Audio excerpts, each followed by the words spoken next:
What's up, guys? This is DizzyPW over in San Francisco, getting the first look at Scarlet Blade. And I've got the producer and associate producer. Can you guys introduce yourselves and tell us what you do at Aeria Games?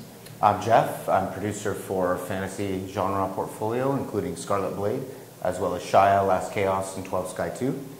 Hi, I'm Diana. I'm the associate producer on Scarlet Blade. All right, so when I came in here, I kind of had the same impression a lot of people have. This game's all about the sex appeal. It doesn't have any content. Can you tell us how this game keeps itself on par and above for people that are just looking for hardcore PvP content? Well, Scarlet Blade is very much PvP focused. There are three really cool aspects to PvP. There is duels, so you can take part in 6v6 duels.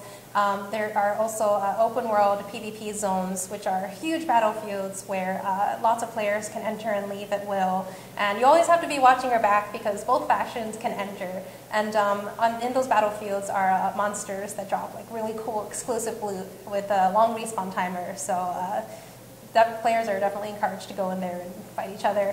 There are also the battlefields that happen every 2 hours or so, and those are instanced PvP battlefields that players can go into and fight in even numbers for approximately 15 minutes.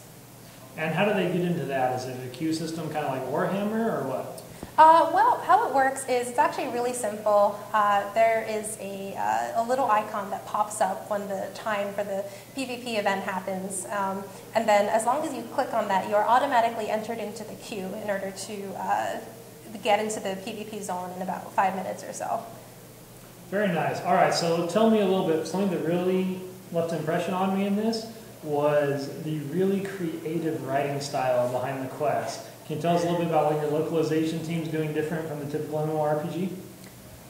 Well, I think we know that not every gamer feels like quest text is very important to their experience, but some do.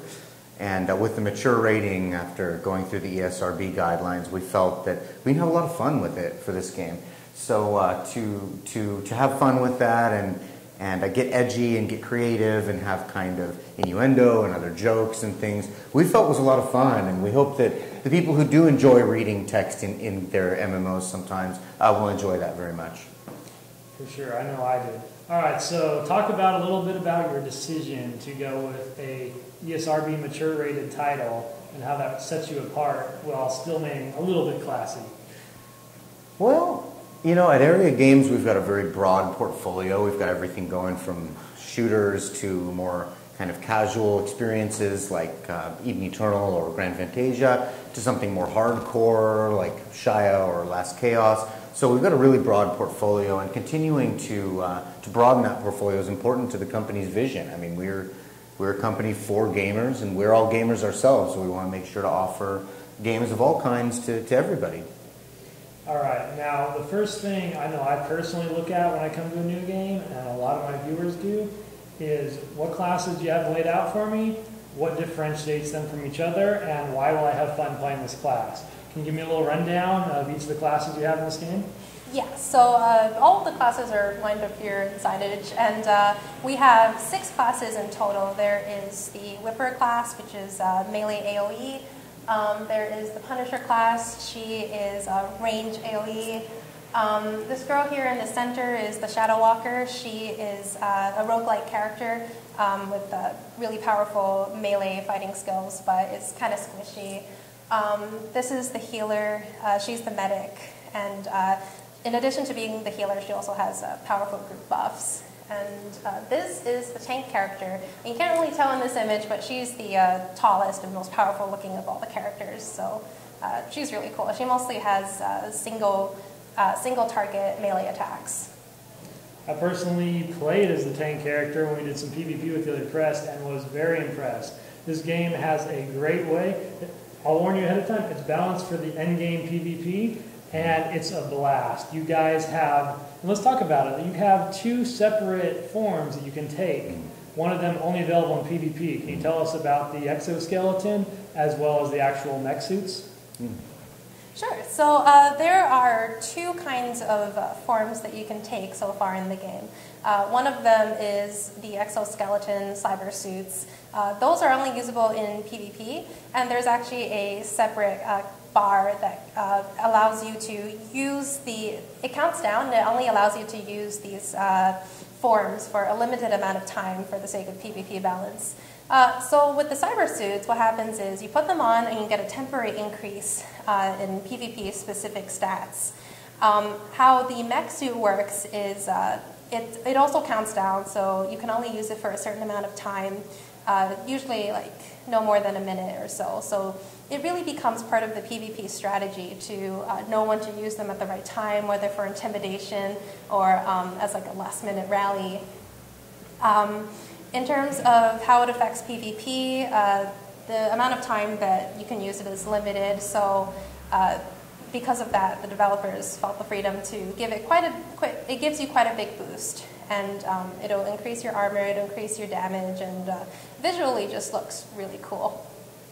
I agree with that. You can really use some psychological impact in the strategy of the game by switching over to your mech suit and suddenly being 3 feet taller than anyone else around and be like, come on, you want to finish me off? I got this. But beyond that, I was also really impressed by the storyline and how large the world is behind this game, and I feel like that hasn't been getting enough attention in the game. Can you tell us about the world, the 2 factions, and then the alien race that's kind of taking over?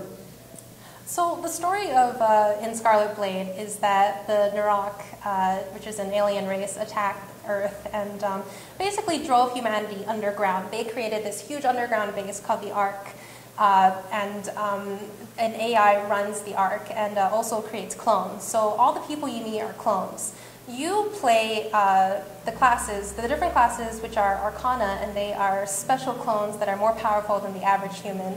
And they are the ones who are sent out into the world to try to retake the surface world and finally overcome the Narok and their minions. And then beyond that, you guys, okay, so you can't speak directly to members of the opposite faction, but you have this really nice club set up, which when I first saw it, I was like, oh, here's a club where everyone can dance around their lingerie and be like, oh, this is fun. But you went beyond that, and you actually incorporated the NPCs into it so that this was an active place. What other benefits do people get from visiting this club besides just being able to trash talk after a PvP battle? So besides being the only non-violent neutral area in the game, by going into the club, you have access to all the NPCs, so you can do gear upgrades while you're hanging out in this kind of social area. Also, there's a whole pet system where as the pets level up, they'll give you experience, or they'll give you different kinds of boosts. They'll make you faster and help you pick up items, that kind of thing. But in order to do that, they need to level up. So in the Delia Club, which is the nightclub, the social area, you can go there, and if you pay gold to get in, you'll get a plus 50% experience boost for your pet. Kind of a funny thing there too. You can order alcoholic drinks that give you various buffs. And yeah, kind of there's a full bar. That helped a little bit with the SRB rating. Fantastic. Yeah. Speaking of which, okay, so there is a lot of interesting grind in this game that's related directly to the PvP. Can you talk about some of the benefits that players can get inside of the PvP in this game that overlaps or is individual apart from PvE? To help maintain the balance of the game, we felt that a lot of content that can give players convenience or buffs or boosts should be available via like in-game methods, things that people really are motivated to do. So PvE, dungeons, that sort of thing, PvP. And so in PvP specifically, there are not only bosses that drop great loot and stuff like that, but there's also this dog tag system, as well as the system for medals and some other things where you can collect points or you collect medals, and you can exchange them in for some good items and that give you good, strong boosts. You can also buy skills that you can only get if you have there are 3 kinds of currency: if you pay in battlefield points, if you pay in medals, and gold. Yeah, I will tell you right now, there is some great economic management in this game that should prevent some inflation that we see in a lot of free-to-play games lately. But thank you for your time, guys, and if our viewers want to catch some more, on Wednesday of next week, James Blunt is going to be checking out this game in closed beta, and he'll give you a look at the customization features, the PvP, and a lot more. So keep an eye out on MMOHut, and thanks for tuning in, guys. Later.